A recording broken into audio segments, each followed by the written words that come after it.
Well, there it is, the world. And right there in the middle of it is England, tiny little country with a big idea to take over everywhere else and become really, really powerful. So, in 1583, a Tudor chap called Humphrey Gilbert lands over here in a newfound land called Newfoundland. He claims it for England, and so the empire begins. Ta-da!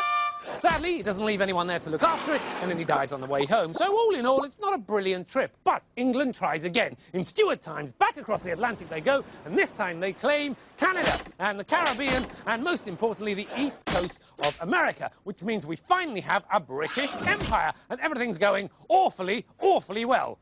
But not for long. The American states declare independence. Not only do they declare it, they fight for it, and they win! Oh, it's a disaster! So, Britain has to go and try its luck somewhere else. Fortunately, Captain Cook discovers Australia. So Britain says, we'll have that, and also decides they would also like a bit of Asia over here. Yes, you see, there's a British business in Asia called the East India Company, which trades in things like tea and biscuits. Yummy, because everyone loves teas and biscuits, right? In fact, everyone loves it so much the company becomes big and powerful, it starts to take over entire countries. Plus, Britain wins the Napoleonic Wars against the French Empire, and they nab more countries off of them.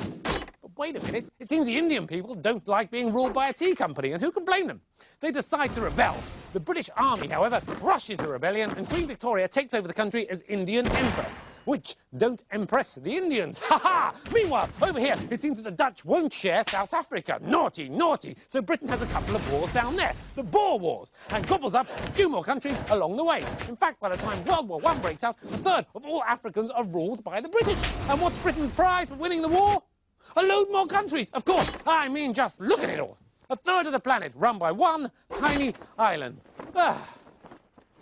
But not for long. First to go are Australia and Canada and Egypt. They demand to be recognised as equal countries, so they're out of the empire. And then the World War II happens. Britain wins, but we're completely broke. Boo! And you can't run an empire without money, especially when the people don't want you there in the first place. So India leaves, and everywhere else isn't far behind. 1948, an island goes. See ya, island. And then it's Sudan. Bye, Sudan. And then it's Cyprus and South Africa and Zanzibar and Malta, then Singapore, then Fiji, then Hong Kong, then the screen goes dead, and then the cat's put out, then the phone's unplugged, the lights go off, the milk gets cancelled, the gas is disconnected, and I have to hand back to Sam.